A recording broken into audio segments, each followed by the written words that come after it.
하나님 말씀 함께 보시겠습니다. 요한복음 4장 19절에서 26절 말씀입니다. 신약성경 148면 요한복음 4장 19절에서 26절 말씀 제가 봉독해 드리겠습니다. 19절부터 보겠습니다. 여자가 이르되 주여 내가 보니 선지자로소이다. 우리 조상들은 이 산에서 예배하였는데 당신들의 말은 예배할 곳이 예루살렘에 있다 하더이다. 예수께서 이르시되 여자여 내 말을 믿으라. 이 산에서도 말고 예루살렘에서도 말고 너희가 아버지께 예배할 때가 이르리라. 너희는 알지 못하는 것을 예배하고 우리는 아는 것을 예배하노니 이는 구원이 유대인에게서 남이라. 아버지께 참되게 예배하는 자들은 영과 진리로 예배할 때가 오나니 곧 이때라. 아버지께서는 자기에게 이렇게 예배하는 자들을 찾으시느니라. 하나님은 영이시니 예배하는 자가 영과 진리로 예배할지니라. 여자가 이르되 메시아 곧 그리스도라 하는 이가 오실 줄을 내가 아노니 그가 오시면 모든 것을 우리에게 알려주시리이다. 예수께서 이르시되 내게 말하는 내가 그라 하시니라. 아멘. 오늘 사마리아 여인의 이야기 세 번째 시간인데요. 예수님은 계속해서 여인의 그 깊은 영혼의 그 목마름을 드러내려고 하고 있습니다. 지금 이 여인은 육신적인 목마름, 그리고 어떤 방탕한 그녀의 생활, 유대인과 사마리아인 사이에 있는 어떤 편견에 사로잡혀 있죠. 어리석음에 사로잡혀 있어서 예수님이 주시려고 하는 이 생수가 진짜 뭔지를 모르고 있습니다. 예수님의 생수는 육신적인 그런 목마름을 해결하는 것보다 훨씬 더 깊은 곳으로 흘러 들어가야 했습니다. 그런데 이 여인은 자꾸 이렇게 좀 피해 가려고 하고 있죠. 남편을 데려오라라고 하시죠. 여인의 어떤 가장 깊은 문제였습니다. 남자 문제로 들어가자 사마리아 여인은 그걸 아는 당신은 선지자 같다라고 하면서 화제를 이렇게 전환시키고 있죠. 예배에 대한 이야기를 하고 있습니다. 특별히 예배를 어디서 드려야 하는지 장소에 대한 문제를 꺼내놓고 있습니다. 이 예배의 장소의 문제는 유대인과 사마리아인들 사이에 역사적으로 또 신학적으로 깊은 그 갈등을 담고 있는 그러한 문제였습니다. 아마도 이 여인은 예수님이 예루살렘에서 예배를 드려야 된다라고 그렇게 대답을 하시면 그에 대한 어떤 반대할 그런 이야기들을 아마 준비하고 있었을 것입니다. 그런데 예수님이 21절에 어떻게 대답을 하고 계십니까? 21절 한번 보시죠. 예수께서 이르시되 여자여 내 말을 믿으라. 이 산에서도 말고 예루살렘에서도 말고 너희가 아버지께 예배할 때가 이르리라. 예수님이 장소의 문제를 한마디로 정리를 하고 있습니다. 이 산, 그리심산도 아니고 예루살렘도 아니다. 참된 예배는 장소의 문제가 아니고 때의 문제, 시간, hour, 이 시간의 문제인데 너희가 아버지께 예배할 때가 이를 것이다 라고 그렇게 말씀을 하시죠. 그리고 23절로 여러분 넘어가서 보시면 아버지께 참되게 예배하는 자들은 영과 진리로 예배할 때가 오나니 곧 이때라. 그때가 지금 왔다라고 말씀을 하십니다. 예수님의 이런 대답을 들은 여인은 이 대답이 그렇게 불편하게 느껴지지는 않았을 겁니다. 물론 여인이 충분히 이해할 만한 내용은 아니었습니다. 더 깊이 있는 그런 내용이었지만 사마리아인으로서 유대인이 대답하는 그 이야기를 들었을 때 뭐 그리심산도 아니고 예루살렘도 아니다. 뭐 그 정도는 뭐 받아들일만 했던 거죠. 아마도 예수님이 더 깊은 그러한 진리를 말씀하시려고 하는 것 같다라고 하는 그런 느낌은 있었을 겁니다. 그런데 예수님이 이어서 22절에 뭐라고 말씀하시냐면 너희는 사마리아인들입니다. 너희는 알지 못하는 것을 예배하고 우리는 유대인인 우리는 아는 것을 예배하노니 이는 구원이 유대인에게서 남이니라.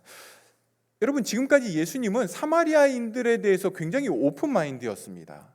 다른 유대인들하고는 달랐죠. 또 사마리아 여인이었던 이 여인에게 자기의 어떤 문란한 생활을 다 알고 있는 그러한 그녀를 예수님은 온유하고 친절하게 지금까지 대해 오셨습니다. 그런데 갑자기 22절에서 예수님이 이 여인에게, 특히 사마리아인들에게 어떤 선을 확 긋는 것 같은 그런 말씀을 하십니다. 너희 사마리아인들은 알지 못하는 걸 예배하고 있다. 쥐뿔은 설교 때 쓰면 안 되는 단어죠. 잘 모르면서 너희가 예배를 알아? 뭐 이렇게 지금 예수님이 하고 있는 거죠. 그건 예배가 아니야. 너희는 모르는 걸 예배하고 우리 유대인들은 아는 걸 예배하는데 구원이 유대인에게서 난다. 이렇게 말씀을 하십니다. 여러분, 예수님의 말만 따라 유대인들은 아는 것을, 다시 말해서 유대인들은 바른 예배, 참된 예배를 드렸을까요? 예수님이 그런 의미로 말씀하신 것은 아니었습니다. 마태복음 15장에 가면 예수님께서 유대인들 중에서도 신앙이 좋다라고 여겨지는 이 바리새인들, 또 서기관들과 이야기를 하시면서 그들의 예배를 이렇게 평가를 하십니다. 마태복음 15장 8절 9절에 이 백성이 입술로는 나를 공경하되 마음은 내게서 멀도다. 사람의 계명으로 교훈을 삼아 가르치니 나를 헛되이 경배하는도다. 여기 마지막 부분에 나를 헛되이 경배한다라고 하는 것을 영어 성경은 They worship me in vain 이렇게 표현을 하고 있습니다. 그러니까 헛되이, 공허한 예배라는 거죠. 깡통이라는 겁니다. 빈 깡통, 아무 의미 없는 예배를 드리고 있다. 왜 그렇습니까? 입술로는 나를 공경하지만 마음은 내게서 멀다고 그렇게 말씀을 하시죠. 마음은 나를 향해 있지 않다라는 겁니다. 여러분, 여기 입술은 오늘 본문에서 장소와 같은 그런 의미를 가지고 있습니다. 형식은 예배인 것 같은데, 예배 자리에 앉아는 있는 것 같은데, 겉모습은 예배인 듯 보이는데 정작 예배를 드리는 사람들의 마음은 나를 사랑하지 않고 나를 향해 있지 않고 나를 존귀히 여기지 않다라는 겁니다. 그것이 예수님의 평가라는 거죠. 그거는 예배가 아닐 뿐만 아니라 신성모독입니다. 하나님을 만홀히 여기는 것입니다.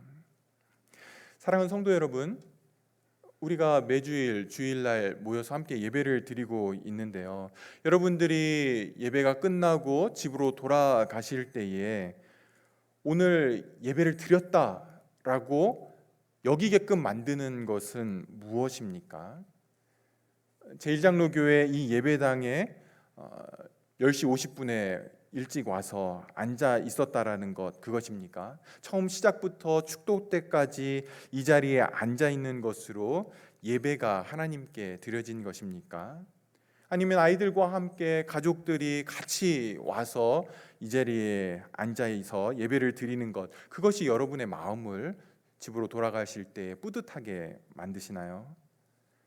주일날 많은 분들이 여러 모양으로 교회를 섬기시고 성도들을 섬기십니다. 오늘은 비가 와서 제가 보면서 주차장에서 이렇게 섬기시는 분들이 쉽지 않겠다라는 그런 마음이 있었는데요. 그런 어쨌거나 여러분들이 섬기시는 그런 모습들을 볼 때마다 제 안에는 참 귀하다, 참 감사하다 이런 마음을 가지고 있습니다.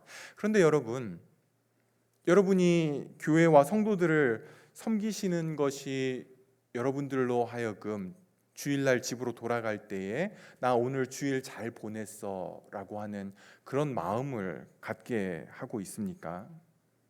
예배 후에 선교회에서 오랫동안 교제하시고 또 성경 공부에 참여하시고 또 겨자씨 모임에 참석하시고 다른 사람들보다 주일날 늦게 집으로 돌아가실 때에 여러분의 마음에 흡족함이 있습니까? 오늘 주일 잘 보냈다.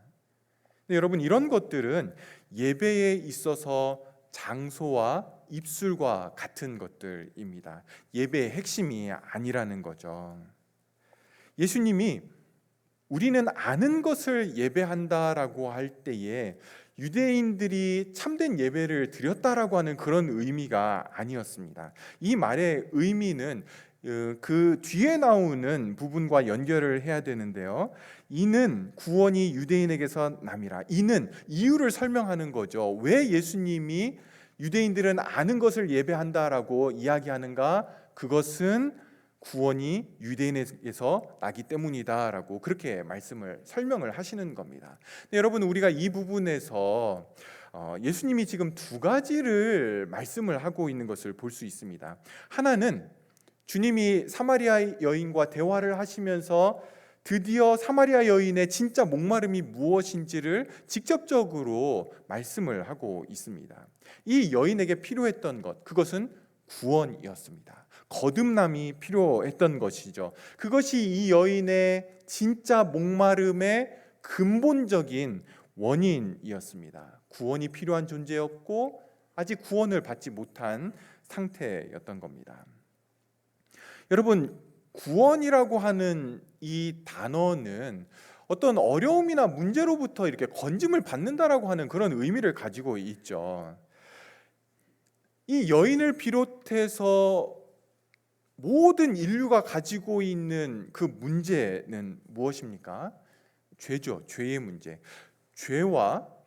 죄를 지었기 때문에, 잘못을 했기 때문에 그 잘못에 대한 결과물, 그러니까 값을 치러야 되는 것, 책임을 지는 것, 이것이 있습니다. 그리고는 그 죄의 영향력에서 스스로 벗어날 수 없는 죄의 지배, 이것으로부터 우리는 구원이 필요합니다. 여러분, 우연한 기회에 한번 지금까지 지었던 모든 죄들이 용서받는다라고 해서 우리의 문제가 해결되지 않는 것이 또다시 죄를 짓는, 우리의 존재 자체가 뼛속까지 온전히 죄악된 본성을 가지고 있는, 죄에 오염된 그러한 존재이기에, 그리고 그 죄의 힘에서 벗어날 수 있는 그러한 방법이 우리 안에는 없기 때문에, 이것까지 해결되어야 우리의 문제가 해결되는데 이 문제가 우리 스스로 해결할 수 있는 문제가 아니라는 것이죠. 외부에서 나를 이렇게 구원해 주지 않으면, 그 죄의 문제에서 건져내 주지 않으면 벗어날 수 없는 상태라는 겁니다. 여러분, 이 사마리아 여인에게, 그리고 그러한 본성과 죄를 가지고 있는 저와 여러분이 이 산에서 예배를 드리든 예루살렘에서 예배를 드리든 그게 뭘 해줄 수 있습니까? 해줄 수 있는 게 없습니다. 예배의 장소나 입술로 경배하는 것이나 수고하며 애쓰는 봉사와 섬김, 많은 헌금, 재물, 여러분, 저와 여러분의 죄와 죄의 무거운 짐과 죄의 그 지배로부터 해줄 수 있는 게 아무것도 없다라는 거죠. 죄의 문제를 가지고 있는 한 그리심산이든 예루살렘이든 참된 만족을 주지 못하고 계속해서 우리는 목마름을 가지고 우리의 삶을 살아가게 될 것입니다. 두 번째로, 예수님이 이는 구원이 유대인에게서 난다라고 하신 말씀은 참된 예배자가 되기 위해서 반드시 구원이 필요함을 우리에게 보여주고 있는 겁니다. 여러분, 지난주에 예배는 하나님의 자녀가 드린 예배만 하나님이 받으신다, 이렇게 봤었죠. 같은 맥락입니다. 구원받은 성도만이 하나님은 그 예배만 받으십니다.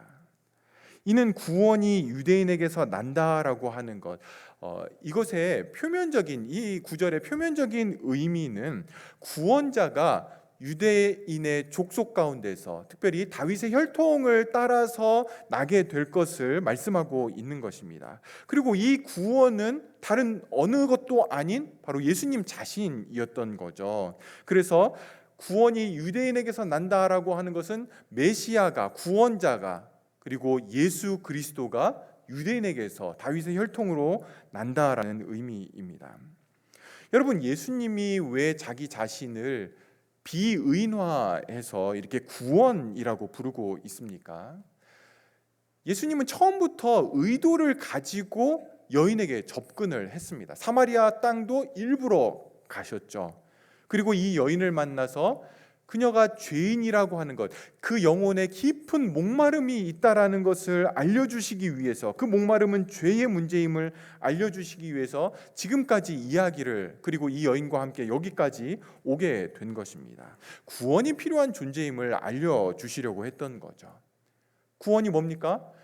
지옥 안 가고 천국 가는 것, 그것이 성경이 말하는, 하나님이 보여주시는 구원의 핵심이 아니라고 여러 번 말씀을 드렸죠. 구원은 예수 그리스도를 인격적으로 만나서 그 만남을 통해서 그분을 향한 믿음이 생기게 되고, 그 믿음은 우리로 하여금 참 하나님을 알게 하는 것, 그것이 구원입니다. 영생은 유일하신 참 하나님과 그가 보내신 자 예수 그리스도를 아는 것이다 라고 주님이 말씀을 하시죠. 그리고 그 하나님을 알게 될 때에만 참된 예배자가 될 수 있는 겁니다. 그래서 예수님께서 23절에서 아버지께 참되게 예배하는 자들은 영과 진리로 예배할 때가 오나니 곧 이때라 라고 그렇게 말씀을 하시는 겁니다. 왜냐하면 아버지를 참되게 알게 하시는 예수님이 이 땅에 임하셨기 때문에, 그 여인 앞에 지금 서 계시기 때문에 그런 거죠. 오직 예수 그리스도를 통해서만 아버지를 알 수 있고 아버지를 예배할 수 있고 그 아버지를 알아야만 참된 예배자가 되는 것입니다. 사랑하는 성도 여러분, 지난주에 우리는 예배가 무엇이냐라고 할 때에 그것은 하나님의 가치를 드러내는 것이다 라고 그렇게 살펴봤는데요. 하나님의 가치를 드러낸다, 예배를 통해서 하나님의 가치를 드러낸다라고 하는 것은 실제적으로 예배 가운데 어떠한 모습이어야 합니까? 우리가 처음부터 끝까지 무릎 꿇고 예배 드려야 됩니까? 아니면 두 손을 들고 계속해서 예배를 드려야 될까요? 어떻게 예배를 드리는 것이 하나님의 가치를 드러내는 예배입니까? 하나님의 가치를 우리의 예배 가운데 드러내기 위해서는 두 가지가 여러분의 예배 가운데서 반영되어야 합니다. 하나는요, 나에 대한 지식이 여러분의 예배 가운데 선명하게 드러나야 됩니다. 나에 대한 지식, 그것이 무엇입니까? 내가 죄인이라고 하는 이 인식인 거죠. 죄인됨이 우리의 예배에서 분명히 드러나야 됩니다. 나는 철저한 죄인이고 처절한 죄인이고 아무런 소망이 없는 자라고 하는 이 사실이 예배자인 우리의 마음 가운데에 예배하는 동안 흘러나가야 되는 것이죠. 우리가 예배를 시작하면서 회개의 기도를 하면서 예배를 시작을 하죠. 그 시간에 우리는 철저하게 우리의 죄악됨을 고백하고 회개하는 것, 그것은 예배의 중요한 요소입니다. 목사님, 그 시간이 살짝 긴 것 같아요. 반주가 좀 길어요. 제가 주중에 그렇게 많이 죄를 지진 않거든요. 조금 짧게 잘라주시면 좋겠어요 라고 하신다라면 여러분들이 충분히 여러분의 죄의 깊이를 보지 못하신 것입니다. 더 깊이 나의 죄를 알게 해달라고, 깨닫게 해달라고 기도를 하셔야 됩니다.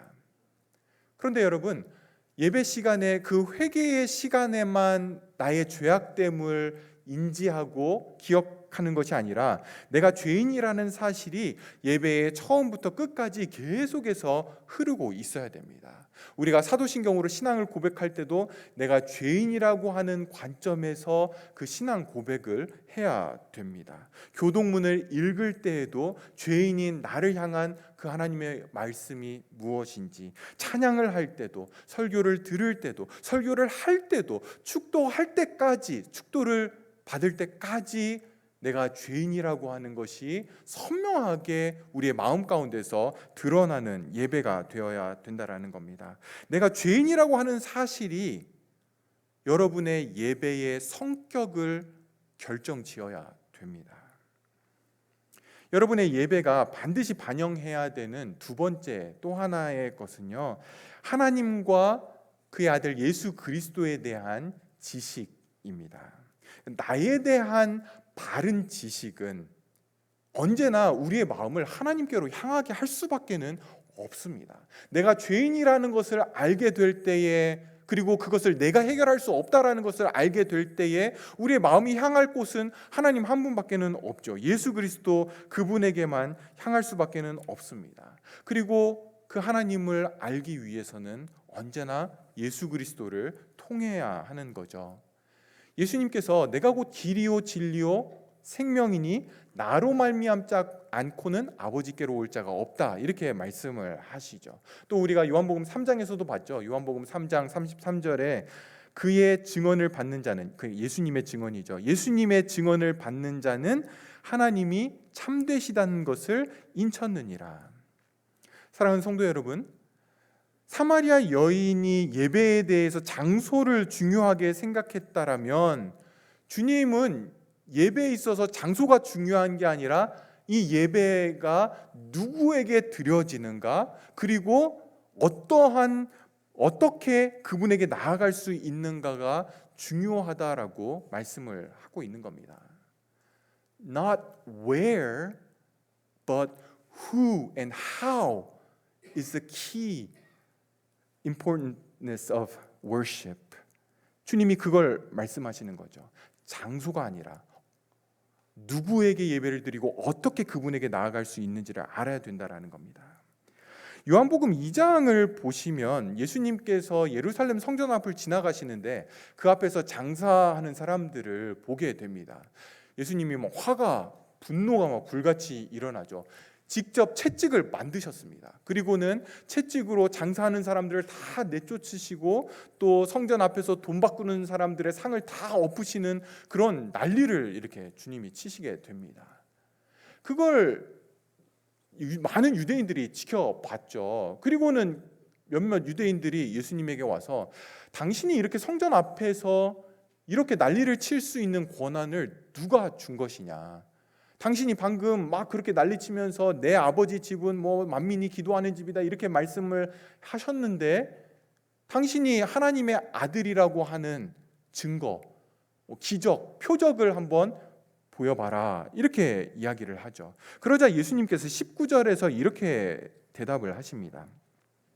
예수께서 대답하여 이르시되 너희가 이 성전을 헐라 내가 사흘 동안에 일으키리라. 유대인들이 이르되 이 성전은 46년 동안 지었거늘 내가 3일 동안에 일으키겠느냐 하더라. 그러나 예수는 성전된 자기 육체를 가리켜 말씀하신 것이라. 여러분, 예수님이 오신 이상 이제 예루살렘 성전이든 그리심산에 있는 성전이든 제1장로교회 예배당이든 건물과 장소는 참된 예배를 드리는 데 있어서 아무 의미가 없습니다. 건물과 장소는 그저 예배하는 공간 그리고 장소일 뿐입니다. 예배를 드리는 성전은 어디입니까? 예수님 자신이죠. 예루살렘 성전을 헐면 3일 동안에 내가 다시 지을 것이다 라고 그렇게 말씀하신 것은 예수님이 십자가에서 죽으시고 3일 후에 부활하시는 그 사건을 가리키는 거였습니다. 그러니까 예배드리러 어디로 가야 되지? 라고 할 때에 그것이 어디입니까? 십자가에 죽으시고 부활하신 예수님 자신이 성전이라는 겁니다. 예수님에게로 가야 되는 것이지 어떤 장소를 찾아가는 것이 아니라는 거죠. 예수님에게 나아가야만 하나님에게 예배를 드리게 되는 겁니다. 그리고 그 예수님에게 나아갈 때에 우리는 뭘 발견하게 됩니까? 우리가 참되게 예수님에게 나아갔다라면, 예배하는 그 성전인 예수 그리스도에게 나아갔다라면 우리는 우리의 죄악됨을 보게 되고요. 그리고 우리가 구원자가 필요한 존재라는 것, 그리고 그 구원자가 예수 그리스도라는 것을 우리는 예배 가운데 보게 되는 것입니다. 사도행전 4장 12절에 다른 이로서는 구원을 받을 수 없나니 천하 사람 중에 구원을 받을 만한 다른 이름을 우리에게 주신 일이 없음이라. 구원자 예수 그리스도와 그분 앞에 선 나, 죄로 인해 구원이 필요한 나를 분명하게 우리의 예배 가운데에 반영이 되어야 하는 것입니다. 24절 보십시오. 우리 같이 읽겠습니다. 하나님은 영이시니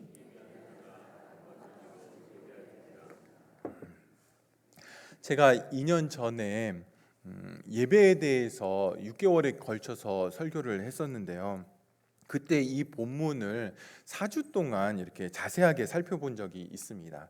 여러분들이 이 본문을 좀 자세히 보시려면 그때 설교를 좀 참조하시면 될 것 같고요. 오늘은 간단하게만 이 부분을 언급하고 넘어가려고 합니다. 구원받은 성도들의 예배는 영과 진리로 예배 드려져야 됩니다. 왜 그렇습니까?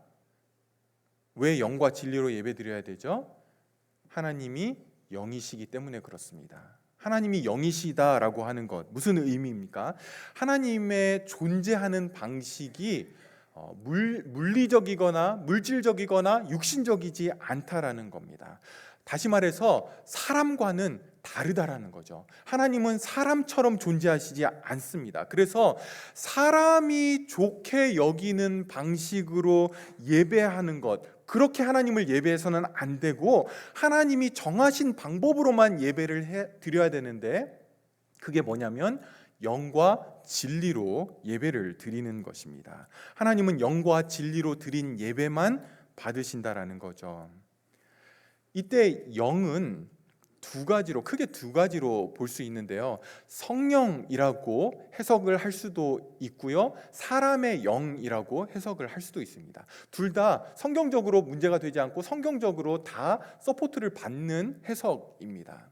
그런데 저는 이 부분을 성령으로 해석하기보다는 예배하는 예배자의 영, 다시 말해서 예배자가 자신의 전 인격으로, 자기의 전 존재로 그것이 하나님을 향하도록 그렇게 예배해야 된다라고 보는 것이 더 좋다라고 보고 있습니다. 우리의 마음과 우리의 육신과 우리의 전 존재가 하나님을 향하도록 하는 그러한 예배, 그것이 영으로 드리는 예배라는 것입니다.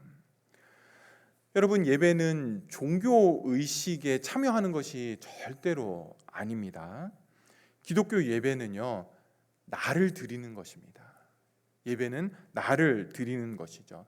여러분이 예배를 구경을 하거나 감상을 하거나 예전 사람들이 사용하듯이 예배 본다, 예배를 보는 것, 이렇게 구경하는 것 아니죠. 또는 예배 때 부르는 노래를 같이 따라 부르거나, 여러분 그렇게 생각해서는 안 됩니다. 그것은 생명 없는 예배입니다. 예배를 받으시는 분이 계시죠. 우리의 예배는 하나님을 향한 예배입니다. 그 하나님을 우리의 전 인격이, 우리의 전 존재가 그분을 기뻐하고 그분을 사랑하고 그분을 사모하고 그분을 즐거워하는 것, 그것이 참된 예배자의 마음이라는 것이죠. 그분의 우리의 모습이어야 된다라는 겁니다. 여러분, 예배는 수단이 아닙니다. 예배는 그 자체가 목적입니다. 많은 사람들이 예배를 수단으로 생각을 합니다. 마음의 어떤 평안을 얻기 위해서 예배에 참석하는 사람들, 소원하는 것을 이루기 위해서 예배에 참여하는 사람들, 예배에 참석하지 않으면 주중에 뭔가 깨림직한 일이 일어날 것 같은 그러한 마음에, 또는 큰 일을 앞두고 예배에 참석하면 하나님이 더 잘 도와주실 것 같은 그러한 마음에 이 자리에 앉아 있는 사람들 모두 다 예배를 잘못 알고 있는 것입니다. 목사들도 예배를 수단으로 사용하는 경우가 많은데요. 교회에 사람들을 많이 모으기 위해서 사람들이 좋아하는 그러한 예배를 만들기를 원하는 그런 목사들, 어떤 멋진 찬양팀과 어떤 멋진 성가대, 스무스한 진행, 감동적인 감격이 있는 그러한 예배, 그런 것들을 만들어내려고 합니다. 교회 안에 어떤 음악적인 재능이 있는 사람들이 그런 재능을, 달란트를 펼칠 수 있는 어떤 그런 장으로서의 예배, 또는 헌금을 걷기 위한 기회로 예배를 사용을 하기도 합니다. 영과 진리로 드려지는 예배가 절대로 아닙니다. 우리의 전 존재와 전 인격이 예수 그리스도와 하나님만을 향하도록 하는 것, 그것이 영으로 드려지는 예배입니다. 우리의 예배가 그런지를 항상 살펴야 되는 거죠. 진리로 예배한다라고 하는 것은요, 하나님을 아는 진리 안에서 예배가 드려져야 된다라고 보면 됩니다. 하나님을 예배하는데 다른 이방 종교처럼 예배를 드린다거나 어떤 흥분과 어떤 그러한 무아지경에 빠져서 그걸로 인해 카타르시스를 느끼는 그런 것이 오늘 너무 예배가 좋았어, 이렇게 생각을 한다라면 그것은 진리로 드리는 예배가 아닙니다. 하나님을 아는 진리가 아니라는 거죠. 사람들이 좋아하는 예배는 될 수 있습니다. 뿐만 아니라 진리로 예배를 드린다라고 할 때에 그것은 하나님의 진리가 예배 가운데 흘러야 된다라고 하는 의미입니다. 하나님을 예배하는 것은 하나님의 말씀을 중요하게 생각한다라는 것을 포함하고 있는 것입니다.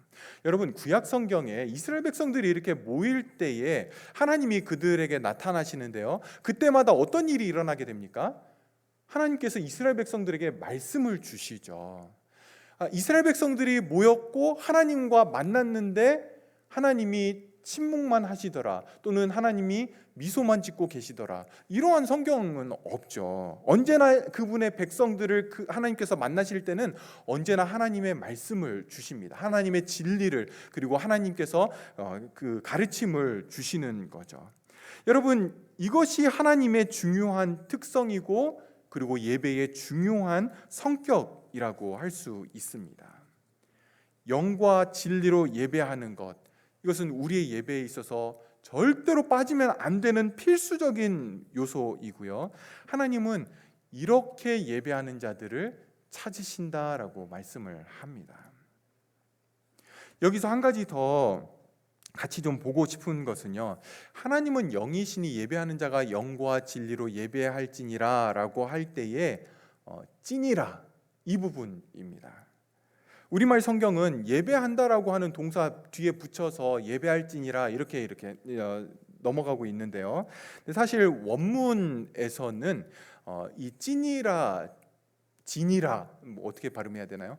이 부분을 네이라고 하는 단어를 따로 사용을 해서 표현을 하고 있습니다. 반드시, it necessary라고 하는, 꼭이라고 하는 그런 의미를 가지고 있는데요, 여러분, 이 데이라고 하는, 반드시 해야 한다라고 하는 이 단어를 예수님께서 이 4장에서 지금 사용을 하고 있는데 3장에서도 2번 사용을 하셨습니다. 언제 사용을 했냐면 니고데모에게 내가 거듭나야 하리라 라고 할 때에 이 단어를 한번 사용하시고요, 또 한 번 어디서 사용하시냐면 모세가 광야에서 뱀을 든 것 같이 인자도 들려야 하리라 라고 할 때에 이 데이라고 하는, 반드시 그렇게 돼야 된다라고 하는 단어를 사용하십니다. 여러분, 예배할지니라 라고 할 때에 그 단어를 예수님께서 거듭나야 된다, 그리고 구원 얻기 위해 인자가 들려야 된다라고 하는 곳에 사용을 하셨습니다. 무슨 의미입니까? 성도에게 있어서 예배는 얼마만큼 필수적이고 얼마만큼 당연하게 반드시 드려야 되는 것입니까?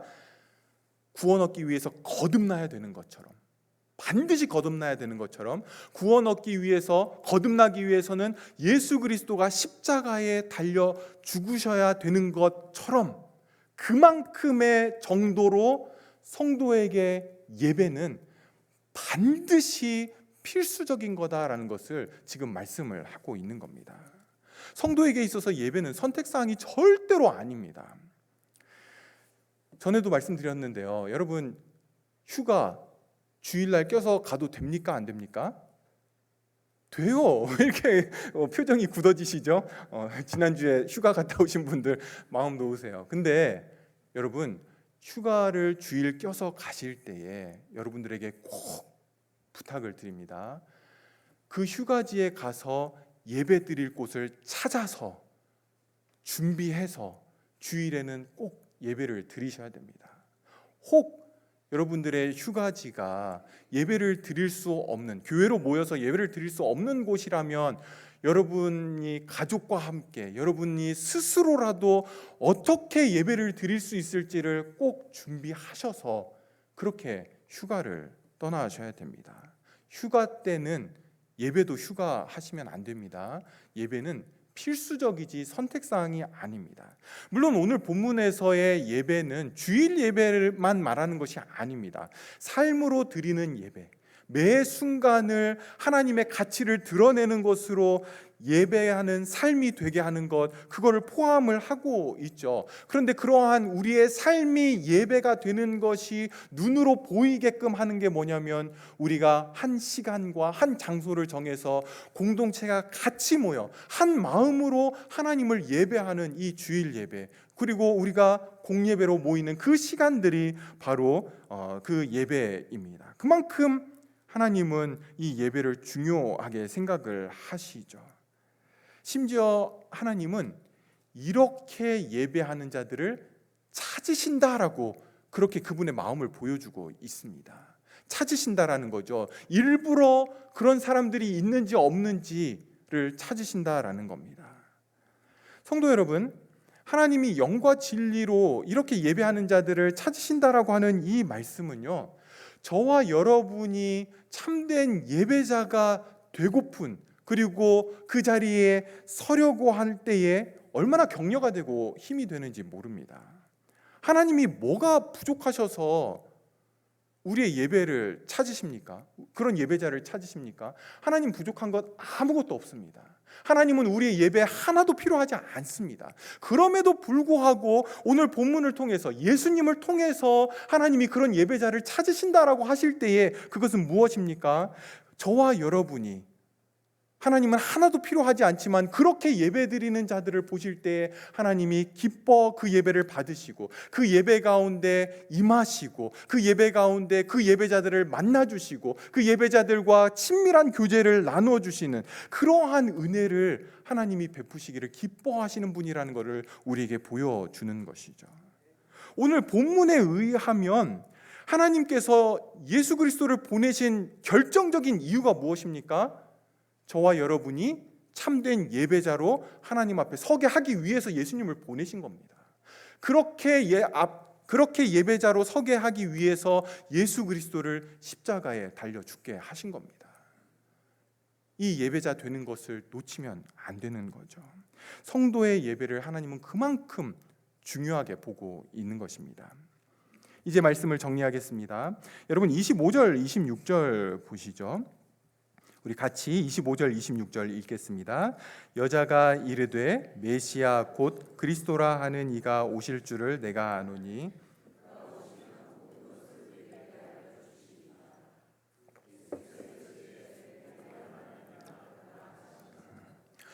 이 사마리아 여인은 예수님이 지금 예배에 대해서 말씀하신 것을 충분히 다 이해하지 못한 것 같습니다. 뭔가 중요하고 심오한 이야기를 한 것 같기는 한데 충분히 이해했다라는 그런 느낌이 안 들자 25절에서 약속된 메시아가 오실 것을 내가 알고 있는데요. 그러면 그 메시아가 오시면 제가 다 지금 깨닫지 못하는 것을 알려주실 것입니다. 이렇게 이야기를 합니다. 그러자 예수님이 지금 너랑 이야기 나누는 내가 바로 그다, 이렇게 말씀을 하십니다. 예수님이 내가 메시아야, 여인에게 이렇게 이야기를 하죠. 그리고는 우리가 다음 시간에 더 보겠지만 이 여인은 자신이 실제 메시아를 만난 거를 그 시간 알게 되었습니다. 그래서 물동이를 다 버려두고 자기 마을로 들어가서 그렇게 사람들을 피해서 우물물에 나아갔던 여인이 사람들을 만나고 다니면서 내가 예수님 만났다라고 그렇게 이야기를 하고 다니게 됩니다. 예수님을 만난 거죠. 구원자 예수님, 메시아이신 예수님을 만나게 되었고, 그 만남을 통해서 이 여인은 구원 안으로 거듭나고 하나님의 자녀가 된 것입니다. 사랑하는 성도 여러분, 여러분 자신을 오늘 본문을 통해서 비추어 보실 때에 여러분은 참된 예배자이십니까? 하나님 한 분만을 전심으로 예배하고 있습니까? 예수님을 통해서 하나님에게 나아가고 있습니까? 그래서 죄인인 나에 대한 지식과 구원자이신 예수 그리스도에 대한 그 진리가 이 예배 가운데 선명하게 반영되고 있습니까? 예수님이 이 여인과의 대화를 통해서 메시아이신 자신을 깨닫게 하기 위해서 4장 1절부터 일부러 의도를 가지고 계속해서 이 여인을 포기하지 않고 자신을 메시아로 보는 자리까지 온유함과 친절함으로 그렇게 데려가고 계시는 것 보이십니까? 여러분도 이 메시아요 구원자이신 예수님을 인격적으로 이 여인이 만난 것처럼 그렇게 만나셨습니까? 하나님이 찾으시는 예배자가 되는 것에 있어서 가장 중요한 것은, 가장 결정적인 것은 구원자 예수 그리스도를 인격적으로 만나는 것이고, 그분과의 만남이 우리 안에 계속해서 생생하게 살아있도록 하는 것이 참된 예배자가 되는 것에 있어서 가장 결정적으로 중요한 것입니다. 마지막으로 제가 너무나 좋아하는 아더핑크 목사님이 예배에 대해서 하신 말씀 읽어드리고 마무리하겠습니다. 예배는 알려진 하나님으로 마음을 가득 채우는 것이다. 예배는 알려진 하나님으로 마음을 가득 채우는 것이다. 그리고 육신과 그 감각을 사로잡는 모든 것들은 참된 예배로부터 마음을 떼어놓는다. 우리의 예배가 예수님을 인격적으로 만난 그 생생한 만남으로 가득 차 있을 때에, 하나님으로 우리의 마음을 가득 채울 때에 참된 예배가 되는 것이죠. 우리 교회 예배가, 그리고 저와 여러분의 예배가 하나님 한 분으로만 가득 찬 그런 예배 되기를 소망합니다. 기도하겠습니다. 하나님 아버지, 제가 사마리아 여인에 대한 이야기를 할 수 있고, 주님이 사마리아 여인과 나눈 이야기의 그 의미가 무엇인지를 이야기는 할 수 있지만, 예수 그리스도를 만나는 것은 오직 주님이 하셔야 되는 일입니다. 이 시간 성령 하나님께서 우리 가운데 말씀으로 임하셔서 여인이 예수님을 만난 것처럼, 그렇게 인격적으로 예수님을 깨닫게 된 것처럼 이 시간 사랑하는 주의 백성들에게 임하셔서 주님과의 만남이 다시금 생생하게 살아나게 하여 주시고, 아직 예수님을 만나지 못한 영혼들을 이 시간 주께서 긍휼히 여기시고 사마리아 여인을 대하신 것처럼 그렇게 온유함과 친절함으로, 그렇지만 주제에서 벗어나지 않고 예수 그리스도를 구원자로 그리고 메시아로 알게 되는, 만나게 되는 그 은혜를 허락하여 주시옵소서. 예수님의 이름으로 기도합니다. 아멘.